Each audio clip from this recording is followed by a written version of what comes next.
বিসমিল্লাহির রহমানির রহিম। ইন্নামা ইয়ামুরু মাসাজিদাল্লাহি মান আমানা বিল্লাহি ওয়াল ইয়াউমিল আখিরি ওয়া আকামাস সালাতা ওয়া আতাজ যাকাতা ওয়া লাম ইয়াখশা ইল্লাল্লাহ ফাআসা উলাইকা আন ইয়াকুনু মিনাল মুহতাদিন। ধ্যান দেয়া একটা শুনেন। টোটোতে একটা লোক এলো, লোকটা আসার পর মাস্টারের ঘরে উঠলো। লোকটা কিন্তু মূর্খ, চাষি লোক, উঠেছে মাস্টারের ঘরে, প্রফেসরের ঘরে। তা লোকটা কার মেহমান? মাস্টারের মেহমান, প্রফেসরের মেহমান। এবার আপনারা মুখ খুলে বলেন, ওই মেহমান যখন কারো বাড়িতে উঠে তো দস্তরখানা বা খানচা খাবারটা কে আনবে? প্রফেসর আনবে না মেহমান আনবে? যত বড়ই মৌলানা হোক ও আনবে, মেহমানের সম্মান বেশি।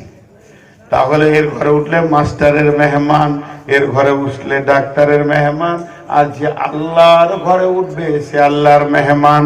আল্লাহ তাবারাক ওয়া তাআলা একটা শব্দ ব্যবহার করছেন, ইন্নামা ইয়ামুরু মাসাজিদাল্লাহি, তোমরা মসজিদের দেখভাল করো, মসজিদের তামির দাও, মসজিদের সার্বিক কল্যাণের কথা চিন্তা করো।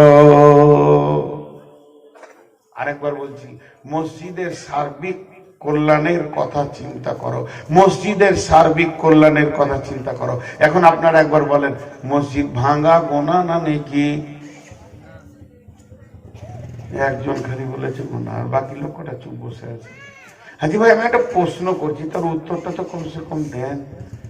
আমি যে আপনাদেরকে একটা কথা জিজ্ঞেস করছি, ধরেন আপনার থেকে আমার সম্মান কম, এটা আপনি যে আইডিয়াটা করেছেন ঠিক, আপনার আইডিয়াটা অনেক ভালো, আপনি শিক্ষিত, আমি একটা মূর্খ, কিন্তু আমি তো মেহমান রে ভাই, এটুকু তো দাবিটা আমার সত্য। কারণ আপনার জুতোর যোগ্য আমি নই, কিন্তু তারপরেও তো আমি মেহমান রে ভাই। আমি একটা কথা জিজ্ঞেস করছি, আপনারা উত্তর দিচ্ছেন না, কত কষ্ট হয় দিলে বলেন তো। যদি আপনি আমার চেয়ারে বসতেন তাহলে এই উত্তরটা না পেলে দিলে কত চোট লাগে আপনিও বুঝতে পারতেন, যেটা কত খারাপ লাগে। এতগুলি লোক রায় কাটছে না, তার থেকে মাইক ম্যানই ভালো। ওকে খালি বলছি বক্স পেছনে লাগা, বলছি বকেন আপনি, ও কোনো সময় মুখ বন্ধ করে না, ওই ভালো আমার কাছে। আপনারা একটু মুখ খুলেন আল্লাহর রাস্তে। মসজিদ ভাঙা গোনহানা নাকি? গোনা, কিন্তু যদি পুরাতন মসজিদায় ভাঙতে হবে কি করবেন? লিভার লাগবে, বলছে 1 লাখ টাকা লাগবে, ভেঙে দিব। কাঁচ ছেলেরা বলছে আমরা ভাঙবো, নেকি না গোনা? তাই ভাষাটা কি? ইন্নামা ইয়ামুরু, ইয়ামুরু মানে বানানো, ইয়ামুরু মানে ভাঙা, ইয়ামুরু মানে আপনার কিনা তৈরি করা, ইয়ামুরু মানে ভিত সুতো তুলে দেওয়া। তার মানে আল্লাহ বলতে চাইছে একটা মসজিদের যেদিকে ভালাই হবে, সার্বিক কল্যাণের চিন্তা করবে তোমরা। ইন্নামা ইয়ামুরু মাসাজিদাল্লাহি, আল্লাহর ঘরের, আল্লাহর মসজিদের সার্বিক কল্যাণের কথা চিন্তা করো তোমরা। তারা কারা? কোন শ্রেণীর লোককে বলছে? যার ভিতরে 5খানা গুণ আছে। মান আমানা বিল্লাহি ওয়াল ইয়াউমিল আখিরি ওয়া আকামাস সালাতা ওয়া আতাজ যাকাতা ওয়া লাম ইয়াখশা ইল্লাল্লাহ। এই 5টা মানুষ, এই 5 ধরনের মিজাজ যাদের আছে, যার কাছে এই 5টা গুণ আছে, ওই লোকেদেরকে আল্লাহ বলছেন এই 5টা গুণ যার ভিতরে নাই, এই 5টা গুণের আওতাভুক্ত যে পড়ছে না, এদের কাছ থেকে আল্লাহ কাজ নিতে চাইছেন না, নিতে চাইছেন ওরই কাছে যার ভিতরে 5টা গুণ আছে। ওদেরকে আল্লাহ বলছেন তোরা আমার ঘরের দেখভাল কর,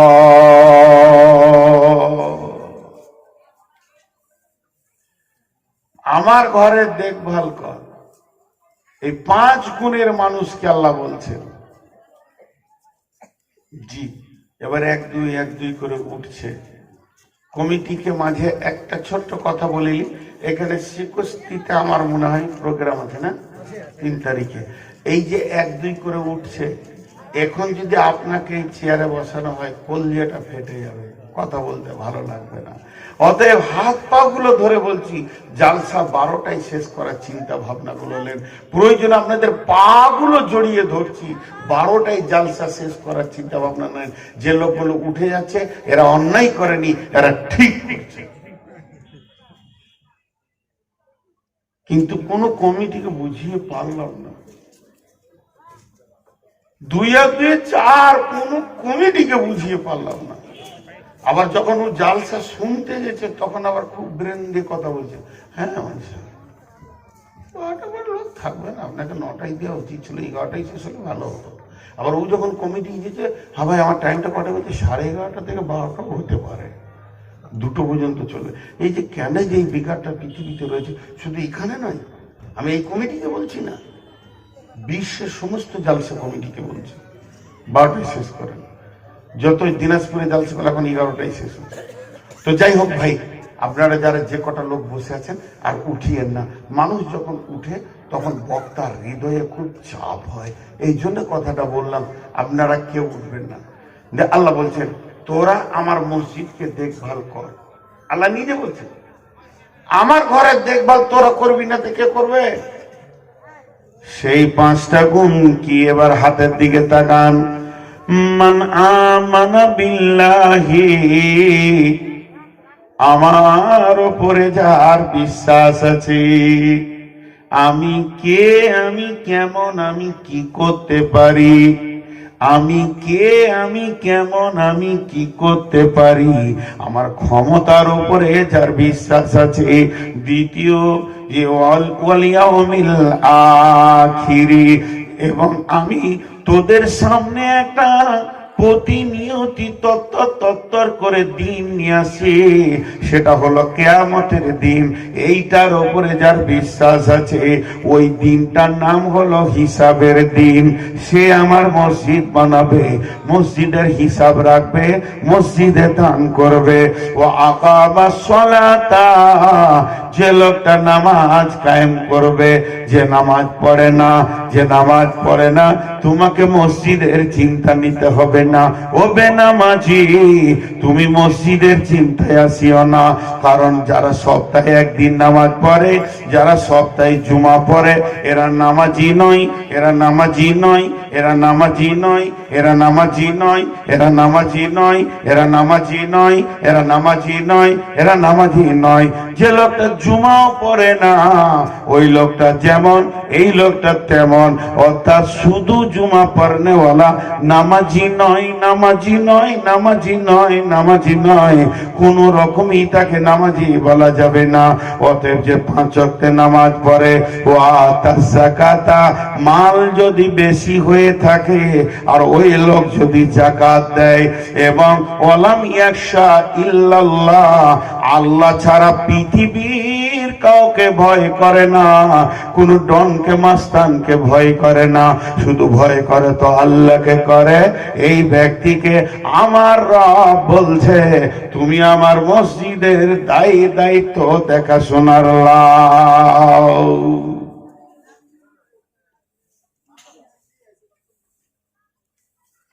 কটা কথা বললাম? 5টা। কটা কথা বললাম? 5টা। একটু একটু করে ব্যাখ্যা করব। প্রথমে আল্লাহর উপরে ঈমান আনতে হবে, এটা একটা টাকা। যে দান দিচ্ছে, এই যে টাকাগুলো যে দিচ্ছে, ও যদি আল্লাহর উপরে ঈমান না থাকে তো দিত না। পৃথিবীতে একটা জাতি আছে, সেই জাতিটার নাম হচ্ছে মুসলিম।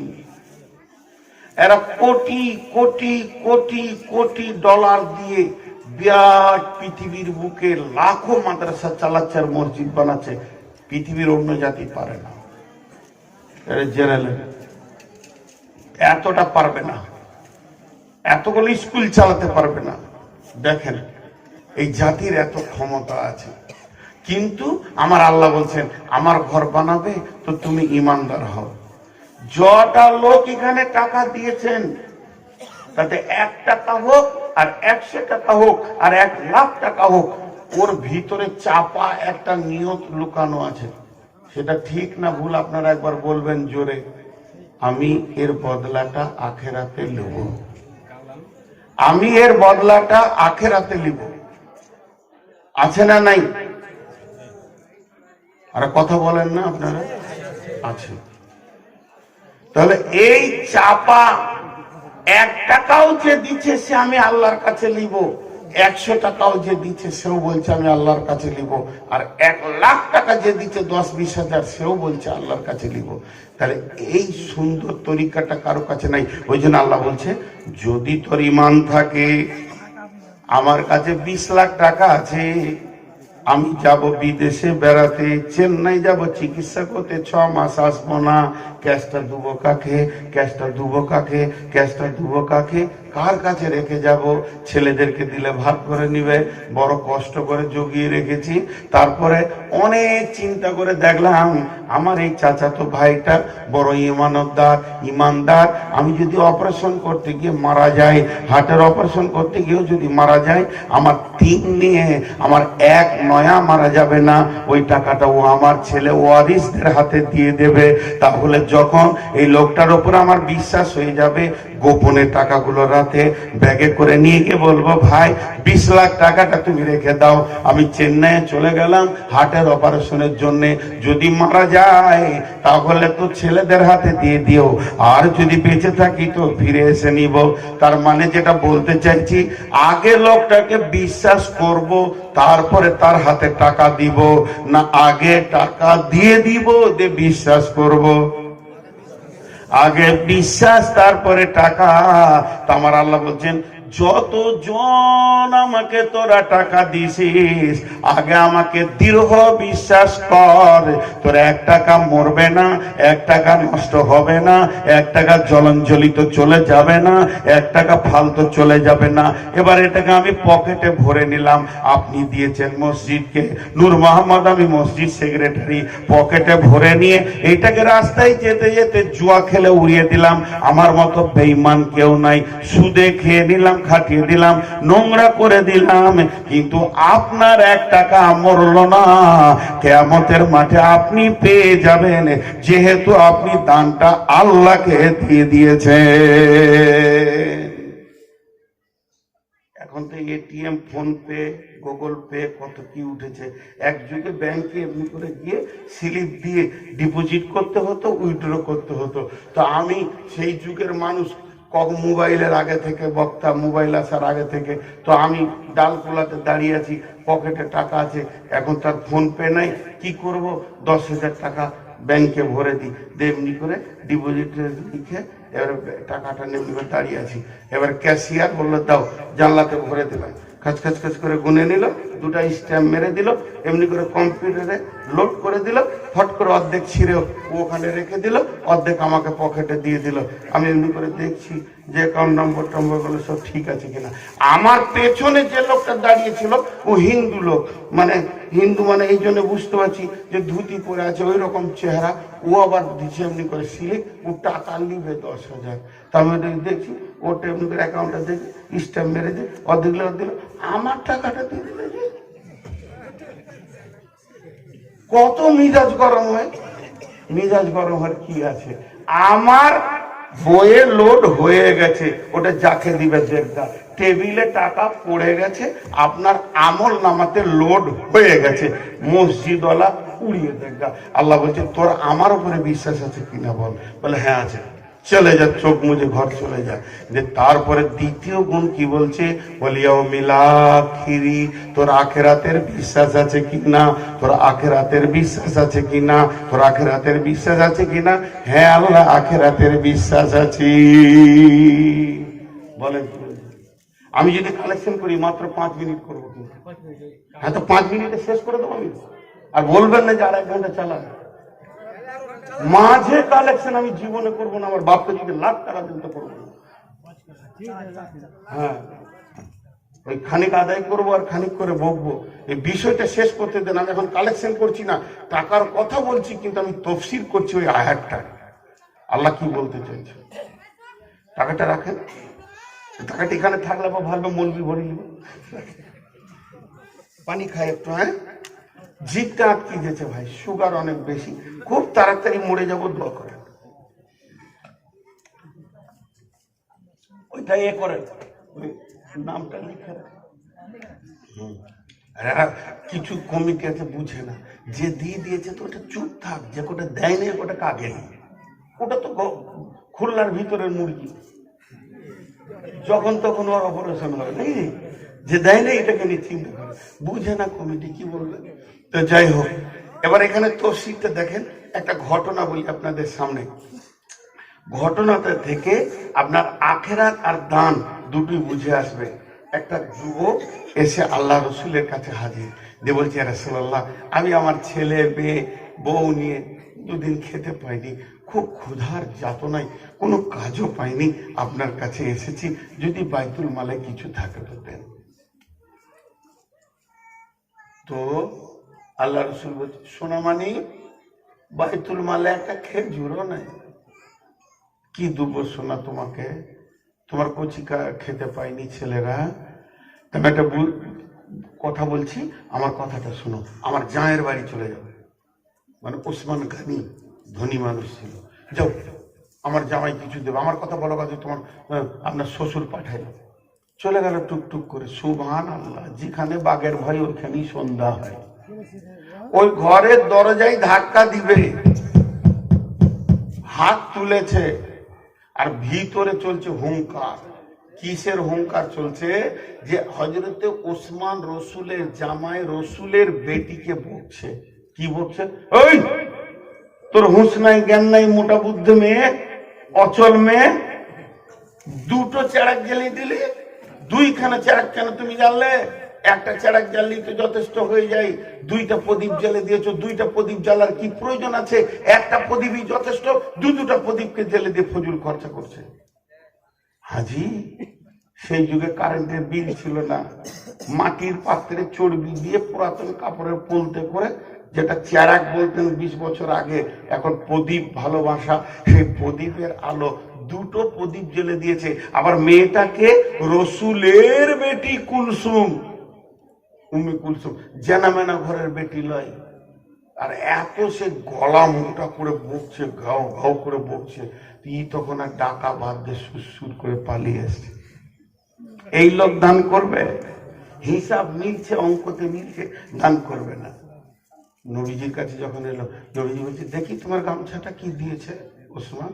ও মুখটা ছোট করে বলছে, হুজুর, মামলা খুব খারাপ। কি খারাপ? আপনার বেটিকে বকছে, দুটো চেরাক জ্বেলেছে তো, আর ও আমাকে দান দেবে। আল্লাহ রসুল একটু ভারী গলা করে বলছে, যাও যাও যাও গা। তাহলে বিপদে পড়েছে। এদিকে রসুলের হুকুম না মানলে ইমান থাকবে না, ওদিকে ওসমানের হুঙ্কার, মধ্যখানে পড়ে গেছে সারা শীতে।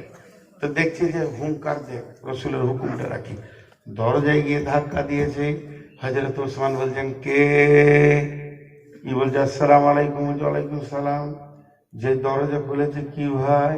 তখনই ঢোক দিত, মানে এখনই তো রেগেছিল। তো ঢোক দিলে বলছে, ভাই, আমি আপনার কাছে আসিনি, আমি রসুলের কাছে এসেছিলাম। কেসটাকে হালকা করছে। আমি আপনার কাছে আসিনি, আমি নবীজির কাছে এসেছিলাম, আপনার শ্বশুরের কাছে এসেছিলাম। আপনার শ্বশুর বলল যে আমার জামাইয়ের কাছে যাও। চুপ। আরে বেশ আসতে বলেছে, কেন সেটা বলো।